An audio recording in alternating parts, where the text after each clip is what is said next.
موسم اور ہماری نفسیات۔ جی، ہمارے آج کا ویلاگ اس موضوع پر ہے اور آپ دیکھ رہے ہیں میرا یوٹیوب چینل ہم لوگ۔ آگے بڑھنے سے بیشتر میری آپ سے درخواست ہوگی کہ آپ اس چینل کو لائک کیجئے، سبسکرائب کیجئے۔ کہا جاتا ہے کہ انسان ایک ذہین مخلوق ہے۔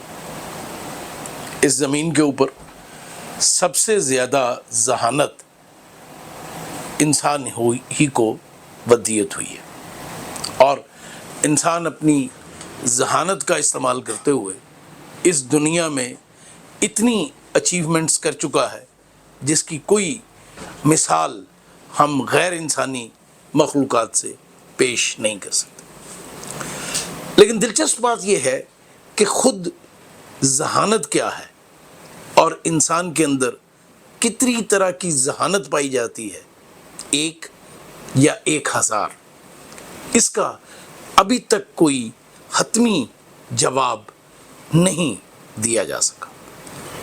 تو نیورو سائنس، کوگنیٹو سائنسز، نفسیات کے علوم انسانی ذہانت کو سمجھنے میں کیا کام کر رہے ہیں، اور جو لیٹسٹ نظریہ ہے جو یہ کہتا ہے کہ انسان میں ایک نہیں ہزاروں دماغ موجود ہیں، یہ کیا ہے، اس پر ہم آج کا ویلاگ کریں گے۔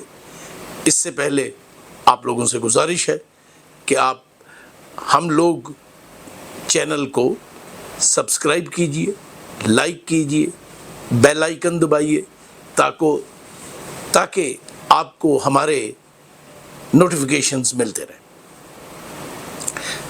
اسی سے آغاز کر لیتے ہیں، واٹ از انٹیلیجنس، اور جب تک آپ اس بات کا تعین نہ کر لیں آگے نہیں بڑھا جا سکتا۔ نفسیات کے شعبے میں جن اصطلاحات کے بے شمار معنی ہیں ان میں سے ایک ذہانت بھی ہے۔ کہا جاتا ہے کہ اس وقت کوئی 100 سے زیادہ ڈیفینیشنز موجود ہے کہ ذہانت کیا ہے۔ کبھی کہا جاتا ہے کہ یہ مسائل کا حل ہے، کبھی کہا جاتا ہے کہ یہ ماحول سے ایڈجسٹمنٹ پیدا کرنے کی صلاحیت ہے، کبھی کہا جاتا ہے کہ یہ کریٹ کرنے کی صلاحیت ہے، کبھی کہا جاتا ہے کہ یہ سیکھنے کی صلاحیت ہے، یاد رکھنے کی صلاحیت ہے، ریزننگ کی صلاحیت ہے، اور جب کمپریہنسو ڈیفینیشن کی طرف آتے ہیں تو ہم کہتے ہیں کہ یہ سب کچھ ہے۔ ذہانت انسانی دماغ کا فنکشن ہے۔ اب یہ فنکشن کس طرح ہوتا ہے اس کو سمجھنے کی ضرورت ہے۔ انسان کے دماغ میں جو مختلف پارٹس ہیں وہ کس طرح مل کر ایک منظم انداز میں حاصل ہونے والی معلومات کو پروسیس کرتے ہوئے نتائج اخذ کر کے کیسے انسٹرکٹ کرتے ہیں اور کیسے ہمارا برین اس پہ ریٹ کرتا ہے، اس کی کچھ وضاحت ہم آپ سے کرتے ہیں۔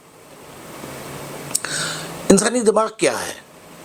یہ ایک بلینز سیلز کا مجموعہ ہے جو ہماری کھوپڑی میں موجود ہوتا ہے۔ تمام جاندار جو اس دنیا میں پائے جاتے ہیں ان میں سب سے زیادہ طاقتور برین انسان کے پاس ہے۔ سائز کے اعتبار سے نہیں، ہو سکتا ہے آپ کو ایسے میملز مل جائیں جن کے دماغ کا سائز انسان کے دماغ کے سائز سے بڑا ہو، لیکن انسان کا دماغ جتنے مختلف فنکشن پرفارم کرتا وہ کسی بھی دوسرے مخلوق کے لیے ممکن نہیں ہے۔ اب شروع میں یہ خیال کیا جاتا تھا کہ انسانی دماغ 3 طرح کا ہے یا 3 لیئرز میں ہے۔ پہلی لیئر برین سٹیم ہے، جو نچلا حصہ ہے، جو ہمارے حیاتیاتی افعال کے ساتھ جڑا ہوا ہے۔ ہمارے باڈی کے جو سسٹمز ہیں، لمبک سسٹم ہے، ریسپیریٹری سسٹم ہے، بلڈ سرکولیٹری سسٹم ہے، ڈائجسٹو سسٹم ہے، اور جتنے سسٹم ان کو کنٹرول کرتا ہے، اور یہ انسان کی زندگی کو ممکن بناتا ہے۔ اس لیے نیچر نے اسے سب سے نیچے رکھا ہے تاکہ اس پر